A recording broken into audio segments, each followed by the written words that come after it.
I'm Shahzad and I'm here to teach you biology class second year. Students, हम लोगों ने कल excretion in animals का topic को कवर किया था. आज हमारा जो टॉपिक है वो शॉर्ट क्वेश्चंस के हवाले से है. मैं उसके अंदर से MCQs भी पूछा जा सकता है और ये भी पॉसिबिलिटी है कि उस पर से लॉन्ग क्वेश्चन भी आ सकता है इस चैप्टर के अंदर से. इसके अंदर जो हमने आज चीज़ पढ़नी है वो ये कि नेचर क्या होती है एक्सक्रीटरी प्रोडक्ट्स की ऑर्गेनिजम्स के एनवायरनमेंट के लिहाज से. जो एक्सक्रीशन का प्रोसेस है लिविंग ऑर्गेनिजम्स का, वो उनके एनवायरनमेंट के लिहाज से कैसे मुताबिकत रखता है, उनका एनवायरनमेंट उस चीज़ पे कैसे असरअंदाज होता है. ये आज का हमारा टॉपिक है, nature of excretory products in relation to environment. इसके अंदर हम कुछ कैटेगरीज बना के चीज़ों को समझेंगे कैटेगरी वाइज. इसमें 3 कैटेगरीज आती हैं इस टॉपिक के अंदर जिसमें हमने ऑर्गेनिजम्स को डिवाइड करके स्टडी करना है. सबसे पहली जो कैटेगरी है उसके अंदर हम देखते हैं कि अमोनिया का जिक्र किया गया है कि जो ऑर्गेनिजम्स ऐसे एनवायरनमेंट में प्रेजेंट हैं, ऐसे हाइपोटोनिक एनवायरनमेंट के अंदर जो ऑर्गेनिजम्स प्रेजेंट हैं, वो जो अपना एक्सक्रीटरी प्रोडक्ट है उनका वो उसको अमोनिया की फॉर्म में बॉडी से रिमूव आउट करते हैं. तो जैसा कि हमें पता है कि अमोनिया एक बहुत टॉक्सिक कंपाउंड है जो अगर प्रेजेंट होगा लिविंग ऑर्गेनिजम्स में तो वो बहुत नुकसान कर सकता है. तो इसलिए उसकी मिकदार को कम से कम बॉडी में प्रेजेंट रखना या उसको एलिमिनेट करना, उसके लिए काफ़ी ज़्यादा अमाउंट में वाटर रिक्वायर्ड है लिविंग ऑर्गेनिजम्स के अंदर. तो ऐसे लिविंग ऑर्गेनिजम्स अमोनिया को as an excretory product remove करते हैं जिनको एक्सेस अमाउंट में वाटर ऐसे ऑर्गेनिजम्स अमोनिया को रिमूव करते हैं जिनको एक्सेस अमाउंट में वाटर जिनकी बॉडी में प्रेजेंट होता है. तो अमोनिया को रिमूव करने के लिए maximum amount of water required है, जिसकी क्वांटिटी हमें बताई गई है कि फ्रेश वाटर के एनवायरनमेंट में जो ऑर्गेनिजम्स प्रेजेंट होते हैं उनको 500 मिलीलीटर ऑफ वाटर रिक्वायर्ड है 1 ग्राम अमोनिया की रिमूवल के लिए. तो ये पहले कैटेगरी है जिसके अंदर हमने ये स्टडी किया कि ऑर्गेनिजम्स को बॉडी में से अमोनिया को रिमूव करने के लिए 500 मिलीलीटर वाटर रिक्वायर्ड है as an excretory product to remove 1 gram of ammonia. और ये कैसे एनवायरनमेंट में ये ammonia as an excretory product इस्तेमाल होता है? हाइपोटोनिक एनवायरनमेंट के अंदर जहाँ पे वाटर की प्रेजेंस ज़्यादा होती है. दूसरी कैटेगरी में हम जिस चीज़ का जिक्र करने जा रहे हैं वो है टेरेस्ट्रियल कैटेगरी. और टेरेस्ट्रियल कैटेगरी में जो ऑर्गेनिजम्स प्रेजेंट होंगे, हमें पता है कि ज़्यादातर वाटर की प्रेजेंस ज़्यादा नहीं होगी उनकी बॉडी में. तो उस सूरत हाल में कैसे एक्सक्रीटरी प्रोडक्ट उनको रिमूव करना होगा? उसके लिए अमोनिया को यूरिया में कन्वर्ट करना होगा. और ये रिएक्शन कहाँ पे होगा? ये रिएक्शन लिवर के अंदर होता है जहाँ पे अमोनिया कन्वर्ट होती है यूरिया में. फिर यूरिया को किडनी फिल्टर करते हैं और किडनी के फिल्ट्रेशन के बाद यूरिया बॉडी से रिमूव आउट होती है. इसके अंदर water as compare to hypotonic environment less required है. 50 मिलीलीटर ऑफ वाटर रिक्वायर्ड है remove 1 gram of urea from the body of organisms. इसके अंदर एक साइकिल है जो हमें बताया गया है कि एक साइकिल है जिसके तहत अमोनिया जो है वो कन्वर्ट होती है यूरिया के अंदर.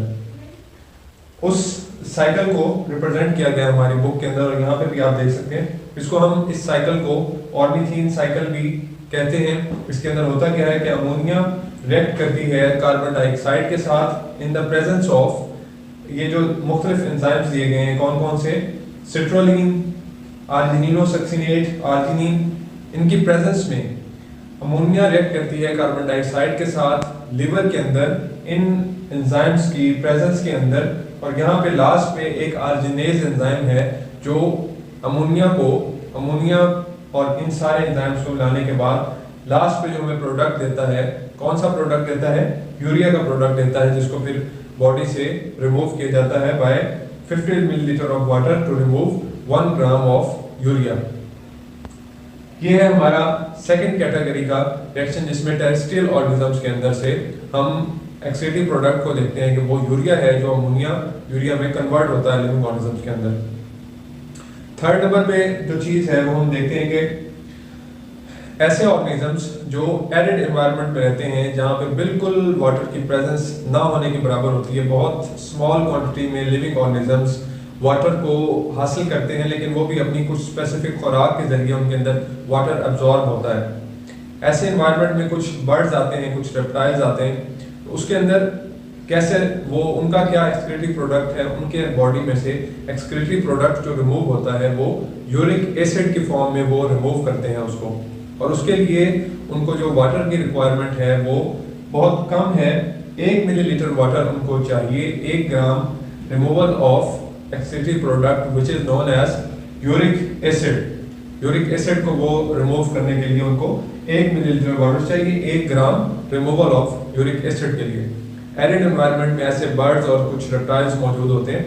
तो ये थर्ड कैटेगरी है हमारे पास, जिसके अंदर हम देखते हैं कि किस तरह माहौल इम्पेक्ट करता है लिविंग ऑर्गेनिजम्स को उनके एक्सक्रीटरी प्रोडक्ट्स के लिहाज से।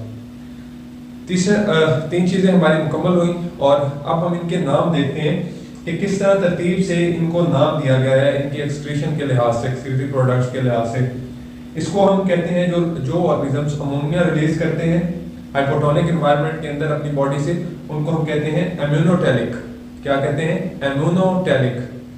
जो यूरिया रिलीज करते हैं अपनी बॉडी से एक्सक्रीटरी प्रोडक्ट के तौर पे, उनको हम कहते हैं यूरियोटैलिक।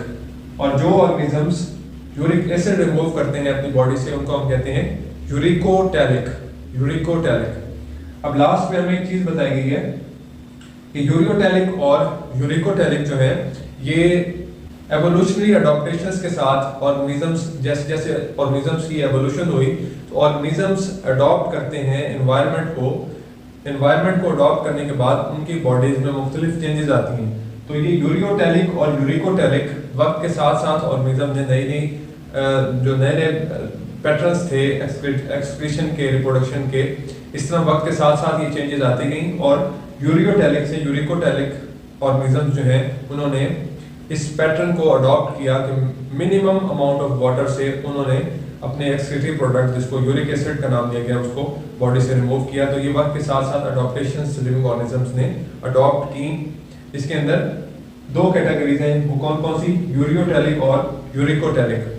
यूरियोटैलिक से यूरिकोटैलिक अडॉप्ट हुआ वक्त के साथ साथ लिविंग ऑर्गेनिजम्स ने इसको अडॉप्ट किया, इस मेथड को बॉडी से एक्सक्रीटरी प्रोडक्ट के रिमूवल के लिए। तो ये था हमारा आज का topic, nature of excretory products in relation to environment. अगर इसमें आपका कोई क्वेश्चन हुआ तो ज़रूर पूछिएगा। नेक्स्ट इंशाल्लाह हम जो ऑर्गेनिजम्स हैं उनके बारे में पढ़ेंगे कि ऑर्गेनिजम्स में स्पेसिफिकली क्या मेथड हैं एक्सक्रीशन के। साइंस के साथ को इजाज़त दीजिए। अल्लाह हाफ़िज़।